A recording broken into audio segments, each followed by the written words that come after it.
Presiden ke United Democratic Party ubah medba langdua uloong bahaduk menta nak liang jong kaseng ngampat drai yano banlong kertong sya ke election MP ne banrai halor ke election MDC House nem arhajar arpusau. Nak liang ubah medba uloong sen kin sasdang banya perkhat habai deibat ke election MP Shalok Sabha baru ya ke election MDC. Ya mentahi kimparai yano Syuk na kaliang jong niu nong ilam uloong kiladon arngut kibawan syakmat ban pensngau hakaseng bagi kloi banekun ya ke election MP kabanlong House number 1 na ke UDP na Shillong Parliamentary Seat laitu uba medba.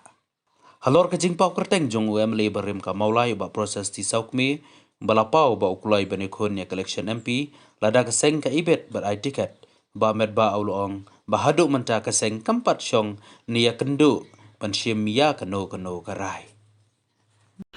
Hirang yang sedang menya berkat hakabai debat kini ki, itu tamangin empat raya nuru hakabai debat ini. Lain lagi MDC kita di sini MDC gitu. Kalau kau jumpa pau jumki gitu kita lihat. Andai lalu kita nyimpan. Baik. Ni sokmen pada kalian ke parti kita bun lagi bakwa nyukun ke parti UDP, nak ketika UDP. Dan saya kerai ke bakadu ke parti yang nopan penyu mungkin kandidat. Manwa don ki election pijing yang kertong kadon bain kalian jungi ke parti. Berapa man mengi penyi ke kandidat jungi ni community bagi dia boys katong. Dan they haki senam ki beradab haki election ki beradab nim simna laban yo dari ban boys katong. Dan they skem bahkan kan tim meminta ngesungtu ya ka. Dia bak jeng dawa ka jong ki pai ba.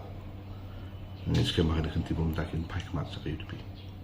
Kata orang implementan, saya ikut media reports, kampun sini kami juga report sopi tu. Aku boleh bagi kubar kita kuai dah kita. Sekarang kita mustuna, dekat mangbon, minang mustuna, ini sukuman babon kita kuat ban, ya lain nak UDP plan. Ndai tanggui, ndai kemuka orang tan bangin sesim ya kerana, nda bangin lah, boy kita kat bor ke bangin tambah sim. Ya karai kamu weu bana kandidat akan ka parti ke jumlah. Kami mentam padon di IWR ke don ke biar keram ke pentau. Dan dari Indonesia beda parti.